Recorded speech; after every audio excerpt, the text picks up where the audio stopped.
Hey everyone, and welcome to today's webinar. I'm Matt, part of the team here at Texada.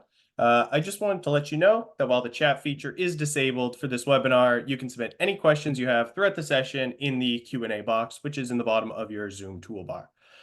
We've saved time at the end of the webinar so we can go through the questions and answer them. The session is 45 minutes long. If you need to duck out before the end, do not worry. The entirety of the session is being recorded and will be shared with you via email once we've wrapped up here. Today, we've got Zach Hederick with us. Zach is a veteran in the heavy equipment space, having worked at the manufacturer level and at the dealership level. From the parts counter at a dealer to AGCO corporate to territory sales at Ohio Cat, all the way to leading the high horsepower division for Case IH North America. Through Zach's knowledge of the heavy equipment industry, he became the CEO of an 11 location dealership, leading rapid growth and the acquisition of 5 new locations. He comes to us now not only as a sought-after advisor and consultant, but also the founder of the coaching and consulting company Harvesting Potential. As the founder, Zach is tirelessly dedicated to helping dealerships succeed through strategy and leadership development programs, individual coaching, and he leads dealership peer groups as well. And if that weren't already enough, he's also a member of the Machinery Advisory Consortium, a John Maxwell certified coach, and of course, today's fantastic speaker. So without any further ado, I will hand the reins over to Zach. Thank you, Matt.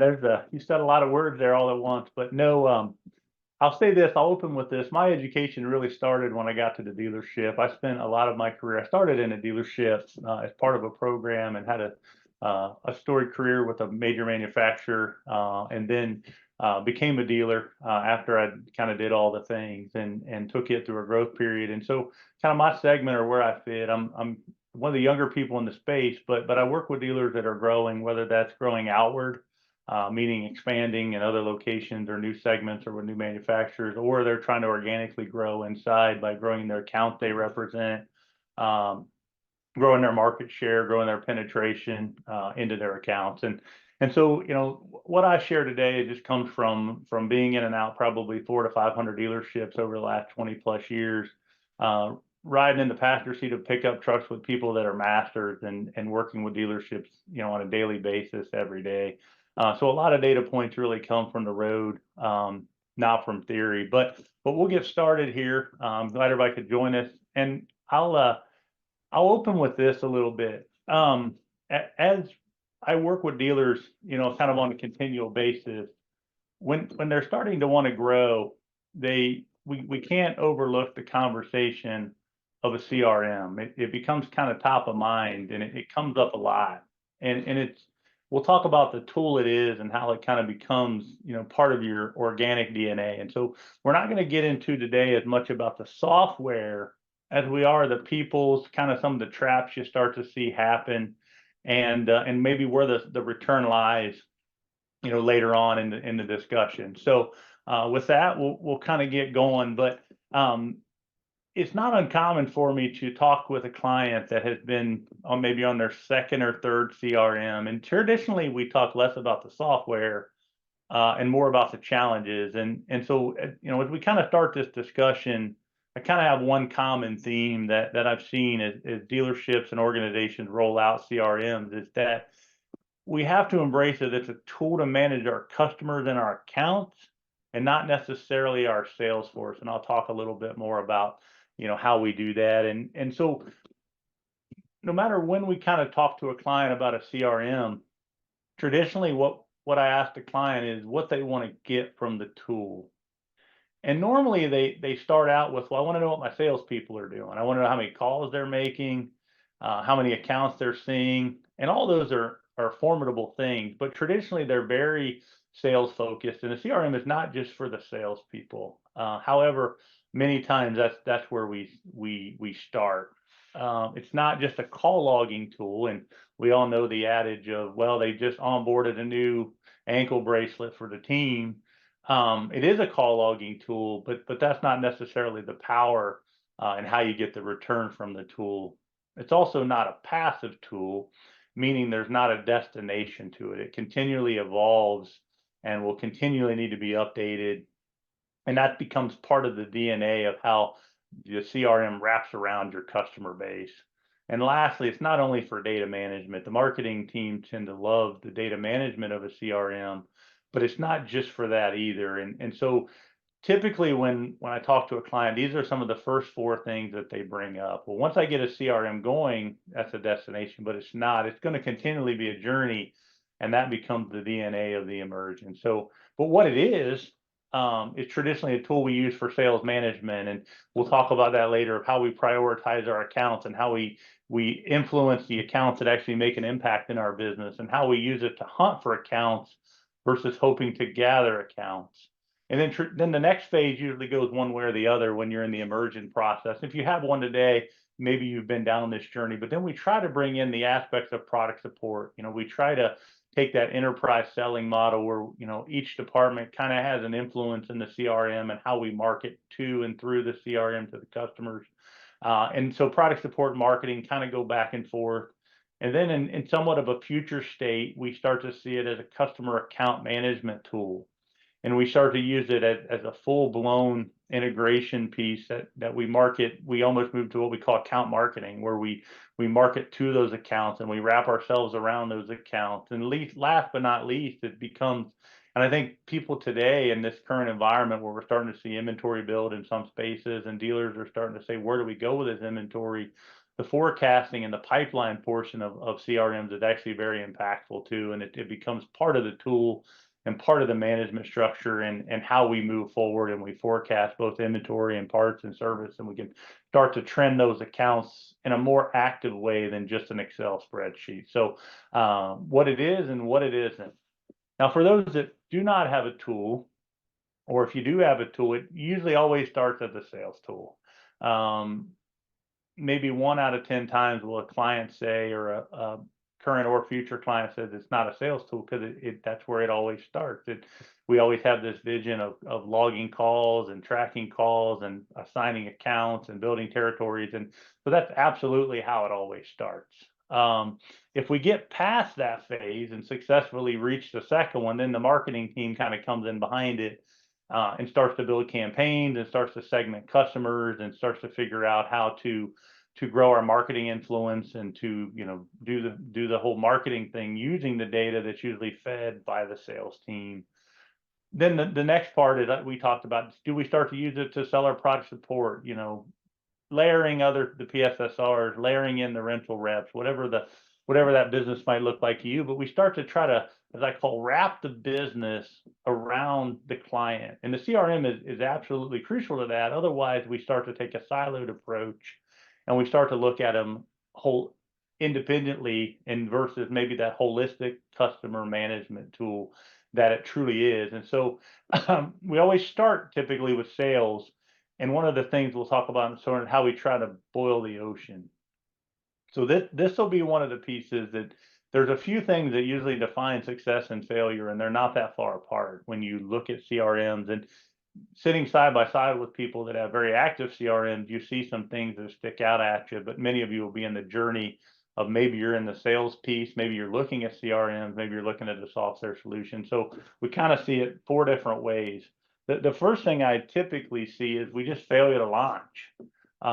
We agree on a system around our board or our regional managers or our team members, but we never actually get it off the ground. We get to the point where we're trying to assign accounts and we try to break down territories and we hit that major resistance. And we just kind of decide that maybe the lemonade's not worth squeezing the lemons for, and we just never get it off the ground. Sometimes we paid for that, sometimes we haven't, but that is kind of the first thing that you see happen is the process breaks us down. And then secondly, what layers in if we get it off the ground is underutilization. So we start to develop kind of cracks in the wall, if you want to call it that certain people use it and certain people don't, and certain managers manage through it and certain managers don't. We start to see underutilization, which begins to create that inconsistency in utilization, meaning that some people use it. Well, then when we start to use the downstream effects of it, whether it's product support or we're trying to wrap ourselves around the customer with marketing campaigns or our product support programs or PSSRs, then all of a sudden we lose that ability to use. And so we start to form an inconsistency, which now creates a double standard, and then it becomes a want to and not a need to. And then that slowly begins what I call the death spiral, and the utilization and emergence continually starts to spiral until, we do a review and say, is this really a tool we need? But that's typically when you are reviewing your business. Typically, if you start, the biggest one is people fail to launch, then they underutilize, then they create a double standard, and then it starts to wane itself, which actually frustrates the users that do it. So if you're kind of in an integration and expectation timeline, I kind of take a unique approach, because as software, we tend to be we tend to see it in the future state. And when we do demos and when we look at it and we think about how it affects our business, we're looking at it as a mature integration and as a future state. We don't always maybe think about the timeline to get there. And so we hit resistance. And so, traditionally what happens in the first couple months, you do the training and integration. And some people start with, they try to have a power user at each location, or somebody that is kind of the advocate, or, some people launch it at once and they integrate it and they bring the software in and they try to find the bugs in the system. And so, you kind of start simple. And the key resistance kind of starts at that point, because that's what it really is. And we'll talk about that in a little bit more, but where you kind of hit that key resistance. So you start simple. I'm a huge fan of starting simple. I mean, start doing something, but don't try to do everything. So start with breaking down the territories and the accounts and figure out how you're going to assign accounts and figure that out. But start simple and get the salespeople, if that's where you start at, get them doing something, right? Maybe it's just call logging, and that's just where you start at, and then you start to immerse, and so you start to see that key resistance in those 3 to 6 months. But consistency is what compounds, and so you'll start to see those lone wolves show up, the people that kind of want to do things their way, or the people that say, and I'll talk about this in a little bit, but drive real resistance. But that's where that standardization, that's where you kind of got to keep drip drip drip and pouring that on, and the sales managers, if it is the sales team that's resisting, has to manage through the system, not with the system. And that reality occurs, and then they start to realize that, consistency drives the reality, and the reality sets in that this is a process and a behavioral change that we're going to need to embrace. And so you start to see that, and then you come out the other side of it and you start to see standardization. And when standardization starts to take place is when, you start to hire new people and train to the system, and they don't know of any other way but to work with the system versus around the system. And it becomes how you train. And so you start that standardization, and then you start the second phase.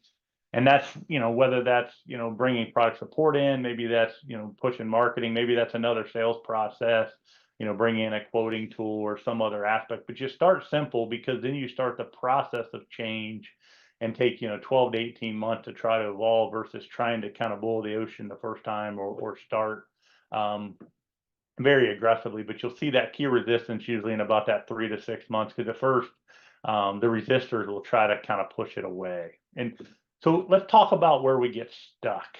Traditionally, we have some perceptions and challenges, and then we have the reality. And this story, where I got this at, was in my dealership. I had a pretty high performing salesperson. One day I walked into his office, and I won't tell the last stories, but I'll tell this one. And I sat down and we're talking, and he was putting the information in the system, and so I was a little intrigued at the details. And I asked him, I said, well, you're doing a pretty nice job there. Why are you, why are you doing that? He said, and we got talking about the philosophies of CRMs. He said, Zach, he said, I don't care if you see everything I do. He said, it doesn't matter to me if you look at how many calls I'm making or how many quotes. He said, I don't, I know you don't use it to manage me, but I use it to manage my customers. And it was a light bulb moment for me, because I realized that if we could get our sales teams, and I use this with dealers today, to embrace it and to manage our accounts versus to manage them, then all of a sudden the light bulb goes off, and they start to realize that it's a tool and it's a behavioral change. It's not a software system. However, the second one there is, we always have fear of the loss of salespeople. Well, if we're a sophisticated dealership and our neighbors are somewhat sophisticated, they're probably using a CRM too. And normally the fear of loss of salesmen is more about the resistance. And if we stay the course, Um, but when we do hit that, we have to ask ourselves, which kind of a moment of truth for ourselves is it more important to have the CRM, the data, the tools that we'll talk about later?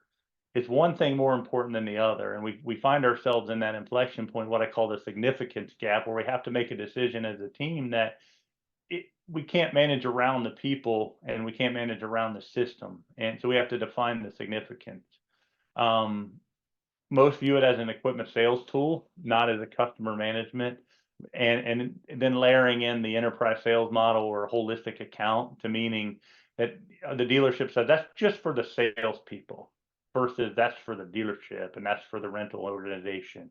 Um, we we run into the challenge of the salesman's mindset, meaning that they take the perception or the reality, depending on your organization, that I'm a salesperson. You know, there's a big difference between a salesperson and account management. A salesperson wants to take accountability for sales, but account manager takes responsibility for the account. And the reality is to move forward, we need salespeople that utilize the tool because they're responsible for the account. That usually comes into place with, updating the data and the fleet and those kind of things. Well, if I'm doing those things, I can't be selling. Well, you get into that trade-off of either you're responsible for the account, and the other kind of the inconsistent buy-in. This is probably where I see the most foundations fracture inside organizations, is when we have inconsistent buy-in. We're doing it because they said we need to do it. And as soon as we walk out of that meeting where we disagreed, it's for them and not us, and we and not they. And we start to create that they gap where that's probably one of the more foundational things that happen to a team that's in this process, is when we become inconsistent in the why. Uh,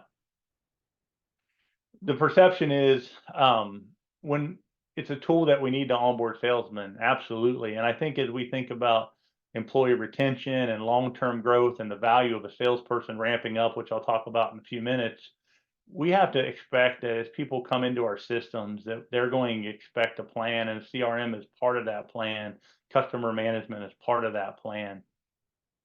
One of the other challenges, obviously, and you see this a lot, especially in a so many call per day culture, where we're managing it based on the data they put in versus the quality of the data they put in, as we get into this Friday afternoon data dumps. Well, I know they're going to look at it Monday and see what I did last week, and that's the challenge. It's also a perception, but also the reality is the more that we use the tool and the daily utilization of the tool and the way we update it in real time, becomes the reality. And it's no different than, I'll give you an example. I once had a service technician tell me that, and he said, Zach, he said, I'm a little perplexed. He said, we charge $150 an hour, this a couple years ago, labor rate, and that's, $2.50 a minute. And I said, you're right. And he says, what I do every minute.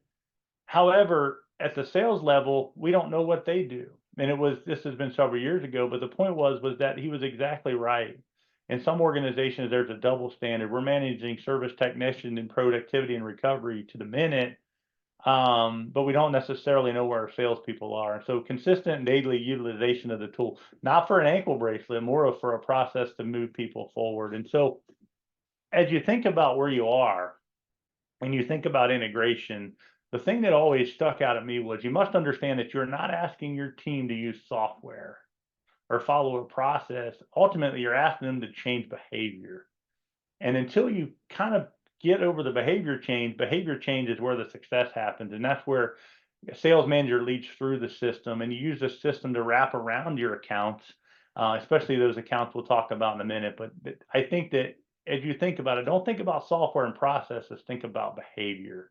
I could spend a whole nother hour on where the return lies financially, but I'm going to talk about, because we're talking about people and processes, kind of where the return is for you as an organization. And you're going to know some of these, but some of them you might. So one of the things that a CRM does when it's active, it allows you to hunt for accounts versus gathering them.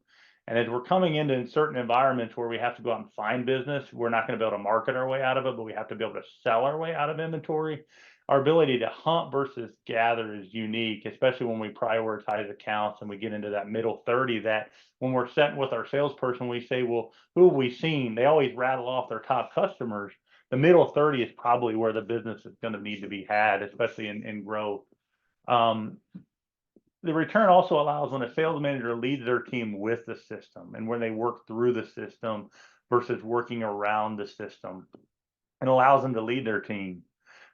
This is really important. And I'll talk about this here in a minute, but your ability to launch new salespeople and how speed and velocity of getting a salesperson up to speed, not only does it have a financial return, but it also has a employee retention and ultimately a customer experience return downstream. This is huge, transition of business retirements, employee transitions of being able to continue the reciprocity with those accounts that you have that make up a majority of that business. And you're not the funny thing about employee transitions or letting people go is it feels like sometimes we create a lot of negative momentum, and I'll see territories they'll turn the same guy two or three or same person, two or three times. And that's a real challenge. And we'll get, and then prioritization of accounts, meaning, am I spending my time with customers and accounts that'll make an impact in the business, meaning prioritize and impact. I'm not going to places that are open doors but won't actually impact the business long term. And so the ability to segment, and sometimes a tool like this will, a CRM will allow you to understand where you're spending. And this is more of a kind of immersive process for a salesman. Sure, a sales manager can point it out, but they start to say, aha, these are the accounts where things happen. Allows them to manage their time, and obviously the ability to market through the system can influence your marketing spend and where you're putting your dollars and your campaigns. Enterprise selling, meaning the programs you have, if you have oil programs, the filter programs, and all-season inspections, and the ability to see who's doing what and impacting that. The PSSRs, layered in with the equipment sales guys and the rental reps, and the ability to see where opportunities are, because the easiest business we can get is business that we already have relationships with. And then last but not least, the ability to layer in future salesmen. And I'll go a little deeper on that one here in just a few minutes, because I think it one of the more important things that we don't always do. And let's talk about quickly coverage and penetration. If I was with you guys in a workshop format, I would ask this, but this is just simple math, but it creates kind of a trade-off in our minds. And if I ask some people, how many quotes and how much of the industry are you participating in? A number I get a lot is 30. Now, obviously, there's some 60% market share players out there, and there's higher. But the point is most people say I'm probably on 30% of the deals. And if I close 66 of them, I'm going to get roughly 20% market share. Now, this is, like I said, just a brain teaser, but it creates an inflection point. I said, well, what would it take to get more? And they said, well, if we really got focused, we could probably find 60% of the industry, and we could probably get on 60% of the quotes. And, then if we close 33% of them, we would still have 20%, but we would be spreading our risk, and we would actually be potentially putting more pressure on our competitors. And then I say, how high can you go? And 90% at 22 is still where it's the same market share. But there's a key point here, is that to get over probably 40 or 50%, maybe 60%, you're going to need a systematic approach. This is no longer a game where the yellow legal pad becomes the management doctrine. It's going to take a systematic approach to understand, am I covering the account? Am I covering the territory? And am I going to the places that are going to make a difference? And so the point is that, probably 90% is probably a little out of range. However, 60, 65, 70 for strong product portfolios is not. And the ability to do that takes a systematic approach or a tool. So I talked earlier about, where do we spend our time? And I did this in my dealerships, and dealerships do this right frequently, but are we prioritizing? Now, this doesn't mean loyalty of customer, it just means that where we spend our time. And if 70% of our customers, which this comes from actually data from our dealer database, but 70% of our business tends to come from 10% of our accounts. Maybe it's 80-20, but it's still pretty condensed. And we take that and we layer it in with the number of units. So granted, if you have bigger accounts, your unit counts go up, but that cascading could be different in your business. But the point is that final group of customers that buys a unit every couple of years from us, we can't spend enough time with them. And that's where the marketing department and active data will allow you to create that funnel. However, when we think about where we as salespeople, especially incentivized salespeople, spend our time, it's really in that A and B type account where we're able to go in their driveway, their job site, in their place of business, because they have viability and they kind of warrant our time. And some C accounts are that way, but when you get further down, you can't spend enough time in those accounts to make an impact on your business. And if you're in a growing business and you aspire to grow, just being aware of that and seeing that, from an approach of where I spend my time. And so what I like to call it is the hunting versus gathering. I need to make sure I'm out here hunting with these guys, and these I'm going to rely on my marketing team and our advertising functions, and they need to bring some of those in, gather them. And so, how can a CRM help your business grow? I mentioned earlier, I like to work with growing businesses is layering in salespeople. And I'll give this story here quick, is that when you think about layering in salespeople, when I go into dealerships all the time, I'll ask them, how many salespeople do you have? And they'll tell me, 3, 4, 5 in that location. How many did you have 5 years ago? 3, 4, 5 in that location. And so very seldom do I get people that say they added incremental salespeople. Very seldom. And so I always challenge the assumption on growth and say, well, but you're growing. And in a minute, I'm going to show you that, salespeople can manage a certain number of accounts. And so you have to grow your account bases, not just your salespeople, but an approach allows you to layer in new salespeople. It does help you minimize the effects of retirement and promotions. Um, when you move people around, the ability to come in right behind them with the information and who's going where, what deals are in motion, having those effective, and lost sales and customers due to terminations. This is what I call the reverse momentum. Is you hire a new person, they go out, they're out 3 to 6 months, they develop a few accounts, and then either you leave, they leave you, or you move, and then you do it again, and you find territories with just that negative momentum, and it takes time sometimes to bring that together, and it's that mindset of the customer said, well, you're the third guy I've seen in 2 years. But the ability to have the information of who's going where and layer that in quickly after those effects is really not only allows a quicker turnaround, but it also adds to the credibility of your business and the significance of those accounts because they don't get left behind. Um, and here's where I was going with layering new salesmen. Now, this comes from, I mentioned earlier, I'm a member of the Machinery Advisors Consortium. So we're a group that works together with equipment dealers.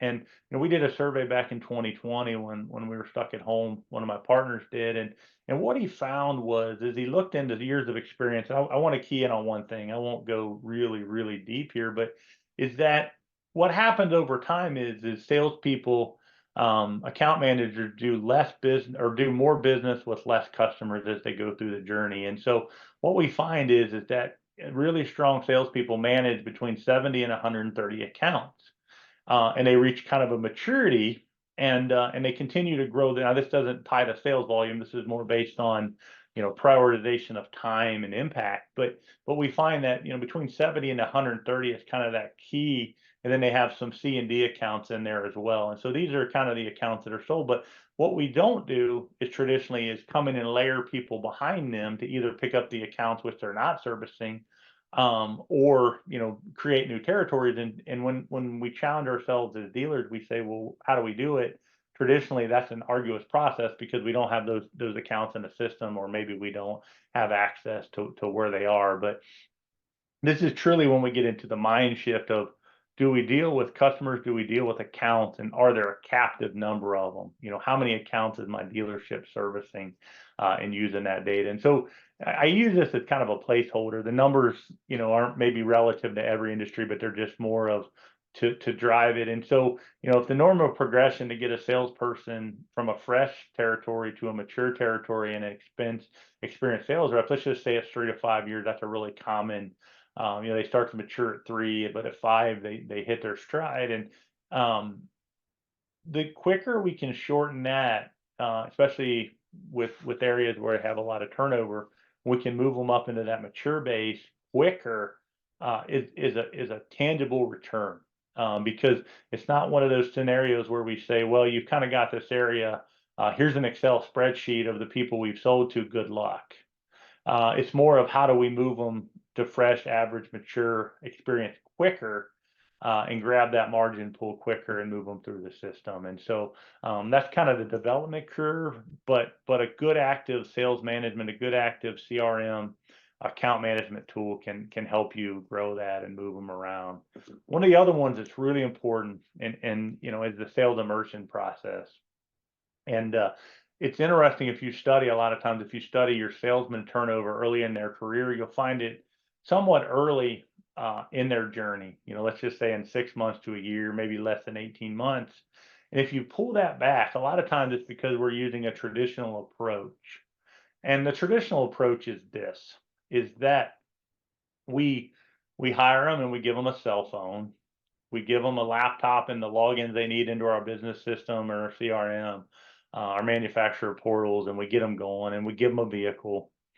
And a lot of times we give them a list from the business system, our business system and kind of a general geography. Some of you have counties and territories and that's all fan, but we kind of give them a soft start to a point. However, they must dig for customer contact information. They must figure out where people are. Uh, and ultimately, we're hoping they're successful. Because traditionally, when we think about that approach, a lot of times that has more of a passive sales management approach. And to move forward, and if we think about our goal is to have high potential salespeople that hit the ground quickly and agile, and with high velocity, I like to use the term, how do we launch salespeople?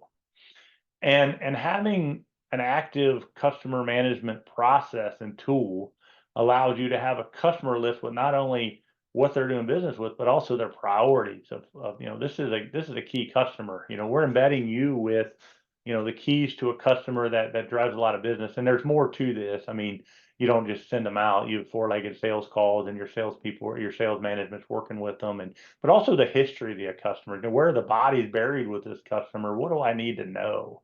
To be successful. So you're not starting that process because it's not only important for the salesperson, it's actually important for the customer. You don't want a customer say, here I go, I'm onboarding another salesperson for you. The territory assignments, here's your area. There's kind of 3 or 4 philosophies in how do you structure. Do you use accounts? Do you use territories? Do you use territories with accounts? Do you have key accounts and open there's a lot of different ways. I work with dealers. I see how they want to structure their territory assignments, but it's really important when you can lay that out tangibly, and that's how you launch a salesperson. The key information, um, the current and future planned purchases. This is one of those things, especially in an unfortunate situation where you have to transition a salesperson out or yet they're underperforming. When they kind of know what's in motion, it actually helps build a bridge for that customer and brings that speed to sale a lot closer. And so the current and future planned purchases. Now, this is a tangible return because a good sales management such account process has got a lot of that information inside, and I'll touch on that in just a few minutes. And then intentionality and prioritization. When we launch a salesperson versus kind of throwing them out there, we're showing intentionality both with the customer and the salesperson, but we're also prioritizing their success. And so I think if you take that approach, if you're not, a CRM becomes very active in that and making that somewhat successful. And you'll see a much higher morale and a quicker speed to success for those people. But you also know what you have in that aspect. Now, if I see one thing that I think is really a hindrance or can be a real challenge, I call it the big target, but it's sales management. Is that, as if there's sales managers on here, but do we believe as sales managers the value of the tool? And do they believe in the future state and the potential results that when we start to manage our customers inversely, managing our customer base, do we believe that we can grow not only organic share, but new accounts and those kind of things? And so the sales manager must believe in the tool. It can't be they versus we. It has to be, this is how we do business. Um, One of the traps I also see is that the sales manager needs to value marketing, right? And they have to see marketing as their ally because the quality of the data that they feed the system, the quality of the data that's in the system obviously will drive the ROI for the marketing team. The ability for them to segment customers, to target campaigns, to prioritize, product support initiatives, those kind of things. Sales management can't just feel like this is just for us. But traditionally, that's who engages the customer. They have to believe in the prioritization or the priority and impact of the tool, meaning that it's not just we have to utilize what the tool tells us and where's our business done and where do things happen. And so that's cascading of accounts and the time and impact that they spend. They have to believe that that makes a difference and helps their salespeople see the realization of that and truly account management. Now, I think this is really important. This next one is I'm a huge believer, specifically with A accounts and traditionally with B accounts, that two-tier relationships are very important with the amount of business those do. And so the sales managers have to also value those what I call four-legged sales calls or having a relationship also. Now that's not undermining the salesperson, it's understanding how that account does business and having relationships with those accounts in the aspect that we lose a salesperson or somebody has to transition that account. But two-tier relationships and the data in the system allows the salesperson to also, or the sales manager, to understand that. But also, we can't forget that the sales manager needs to understand that it adds value to the customer through the tool, and that the more customers we touch and the more, use the term, share a wallet we can build through the tool, that it also adds value to the customer because we don't leave customers behind. I'll make one other point here. Kind of the uncomfortable point is that when I work with a sales manager, sometimes when you're onboarding a tool or you have a tool, and if you're whether it's the dealer principal, the regional manager, the owner, whomever you are, and you're talking to your salesperson, I a good sales manager doesn't need the tool to know what the activity of the salespeople are. Very seldom, a good strong sales manager can just rattle off the deals they're on, where his people are, what they're doing.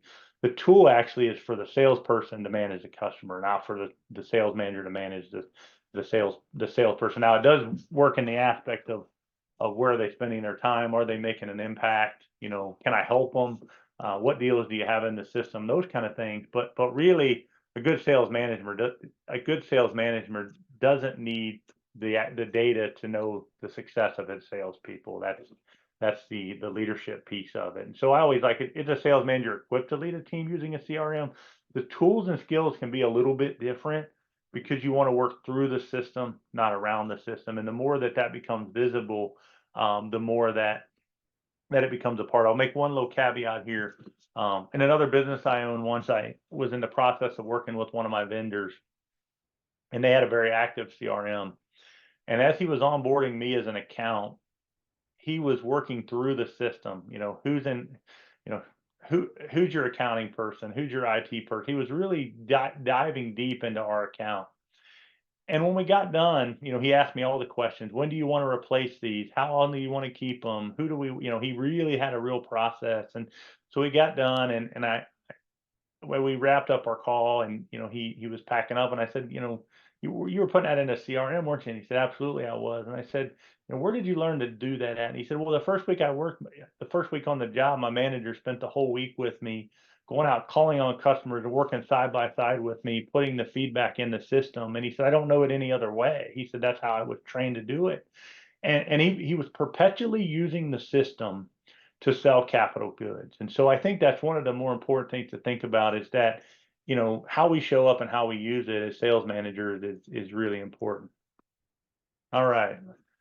Uh, the last one, and this, as we think about enterprise marketing or how do we wrap ourselves as an organization of part sales, service, rental, those aspects, how do we wrap ourselves around, or how do we enterprise market to an equipment organization? I'll give you some examples. Is that when we have account managers, they insist on having the data. And I'll give you an example is so they understand the customer's fleet. It's not arbitrary to keep the fleet up to date in the system. They want to know what equipment that customer has, even if it's equipment that we didn't sell them, because that creates opportunities downstream when opportunities arise to sell excavators or farm equipment or whatever that is. But when we have that data, it allows us to find opportunities. Now, I think this is one really, really important.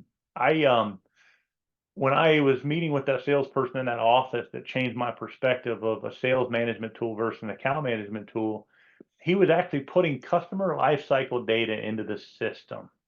And he said he was explaining to me that he tracks when his customers want to trade. He said, so, this customer likes to own equipment for 5 years and X amount of hours. And this customer, depending on how much they use it, they like to trade in 3 years. And this guy is or this account is a low hour used buyer that likes between these hour ranges. And he was putting all this data in the system. And what we called was customer lifecycle data, because he understood where the opportunities were when he needed opportunities. And I think that's one of the things that a good account manager wants to know: what's my customer life cycle? Um, the next one's obviously parts, parts campaigns, and allowing the parts department. So, the future state is probably assigning parts individuals to accounts to build bridges with those accounts. That's fed with the data from the account manager or the salesperson. Same thing with service. Immersing the service and having a relationship directly with that customer, and who's responsible when those situations kind of arise. But holistically, we could add marketing, or we could add rental and some other aspects depending on the structure of your business. And one of the things I always run into, especially when we work with growing dealerships, is they always somewhat have a future destination in mind of when they want to start these things. And I always say, well, if not now, when? And sometimes I get the answer of, well, when this group of salespeople retire, I'll think about changing my system or my process. And so I always layer that back, right, with a coaching question. Well, so you're going to wait till your salespeople retire that create your resistance? Maybe. And another time is when things slow down and you have more time. Well, a lot of industries I face are somewhat in a slowdown and starting to build inventory. So it would be very important to have those tools at our disposal, right now. When the growth slows and you need a new strategy, so I'm going to look out for new tools and new opportunities when that happens. And I think this is the one that scares me the most, is when a customer maybe has more information and data on your customers than you do. And I know there's some manufacturers out there that have a tremendous amount of data on customers, and I know there's some dealers that have tremendous amount of customers, and their ability to market directly because they have that data is powerful. And if you think about it from the aspect of, remember that consistency compounds, that what we do today will pay off tomorrow, and the process that this is there's no destination, that we need to get started. Where do you start from? And just think about those things, but especially number 4, when your competitor has more information on your customers than you do. So we're going to open up for questions a little bit about, I'll wrap up here, try to pack a lot in 40 minutes, but I'm a coach advisor and consultant both with my company, Harvesting Potential, also a Mac advisor, and we'll take questions if we have any now, Matt. We certainly do. Just I'm going to go through the Q&A box here. Folks, if you have any questions, please feel free to pop them in. We have a few ready to go. Just to build off that last slide, where why, if not now, when? One of the questions we have here is, what is the best approach to reintroduce an existing underused CRM system to a reluctant sales force because of previous attempts to implement or enforcement kind of fell through? It's a great question, and one you run into a lot. And I would take the approach, and depending on the aspect of integration, how far did we get before the resistance occurred? I would probably start actually with a simple process, and kind of have the discipline to kind of restart that. It's kind of like the change momentum. The more the small little changes will build momentum. And I would probably start with the process of reintroducing, whether it's call logging or getting information from customers or whatever that process looks like. Start with something, but enforce it across the whole organization. Awesome. I wouldn't start it in a microcosm that would give you opportunities to find an out. Burn the bridge behind you and go. Makes sense. We've got a couple more in here. One is, it's been mentioned a few times that CRMs that are mature and that reps should be actually more account managers rather than fully sales reps. Can you name any of those mature CRM systems? And to build off that, the second question is, do you have a recommendation for CRMs that would also support rental stores, dealership CRMs that would focus or Yeah. support rentals? Yeah, I don't want to get in the software space as much in the software space just because um, what I would encourage you to do, and this is kind of that exploratory phase, it was in phase one or slide one or two, is what do you want the system to do for you? Mm, And the aspect of it, software is the mechanism. However, what do we want to accomplish with it? And is it, unfortunately or fortunately, we look at the future state of what it looks like in a mature business, and that could take 3 years. I've seen it take 3 years to mature out a CRM, get the culture behind it, get the processes behind it before we really see that future state. Now, I don't know if I'm answering your question, but I don't want to really get in the software space as much as um, wrap your team up and ask them, what they really want to accomplish with it. Because don't bring a CRM because a consultant told you to. Have belief that the system will move your business forward. makes sense. Yeah, starting from the purpose Yeah, standpoint versus a specific tool. correct. Well, thank you so much, Zach. We are now at time. Thank you to everybody who attended. Thank you, of course, to Zach for the excellent presentation.